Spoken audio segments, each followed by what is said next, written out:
ई बूढ़ा बाबा के पकल पकल दाढ़ी, बूढ़ा बाबा के पकल पकल दाढ़ी, देखे में सुखल सकल, देखे में सुखल सकल, खाई में भर थारी, बता द बबुआ लोगवा देत काहे गारी, बता द बबुआ लोगवा देत काहे गारी, बता द बबुआ।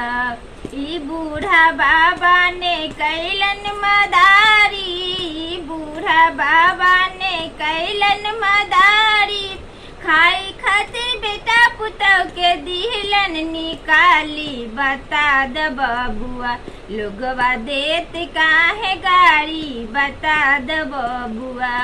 ई बूढ़ा बाबा ने कैलन मदारी, बूढ़ा बाबा ने कैलन मदारी, खाई खातिर बेटा पुतौ के दिलन घर से भगाई, बता द बबुआ लोगवा देत काहे गारी, बता द बबुआ लोगवा देत काहे गारी, बता द बबुआ। ऐसा हुआ है, एक बूढ़ा बुजुर्ग आदमी ने एक बेटा पुतौ के खाने के वजह से घर से भगा दिया। तो इसी के तौर पर मैं एक गाना गाई हूँ।